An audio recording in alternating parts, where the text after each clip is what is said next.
Israel is not the boy who cried wolf.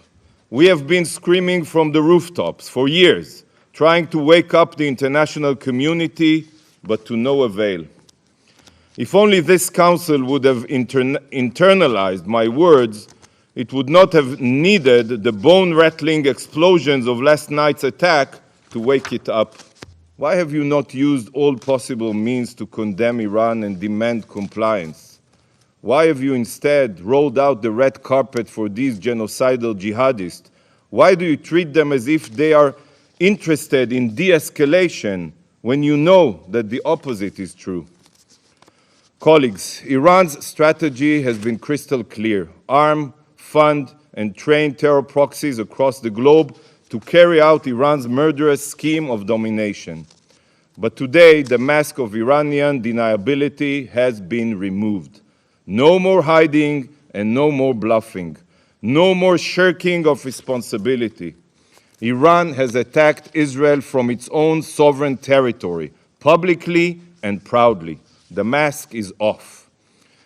This attack crossed every red line, and Israel reserves the legal right to retaliate. We are not a frog in boiling water. We are a nation of lions. Following such a massive and direct attack on Israel, the entire world, let alone Israel, cannot settle for inaction. We will defend our future. No more red carpet treatment here at the UN. No more appeasement. Today, the Council must take action. Condemn Iran for their terror, trigger the snapback mechanism and reimpose crippling sanctions, designate the Iranian Revolutionary Guard Corps as a terror organization. Action must be taken now, not for Israel's sake, not for the region's sake, but for the world's sake. Stop Iran today. The armed forces of the Islamic Republic of Iran carried out a series of military strikes on Israeli military objectives with dozens of missiles and drones. Iran's operation was entirely in the exercise of Iran's inherent right to self-defense as outlined in Article 51 of the Charter of the United Nations and recognized by international law. This concluded action was necessary and proportionate.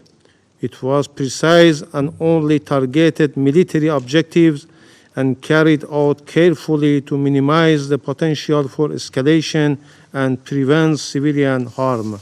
These countries, especially the United States, have shielded Israel from any responsibility for the Gaza massacre, while they have denied Iran inherent right to self-defense against the Israeli armed attack on our diplomatic premises.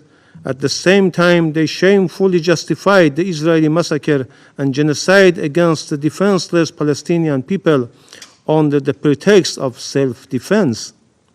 Regrettably, the Security Council has failed in its duty to maintain international peace and security.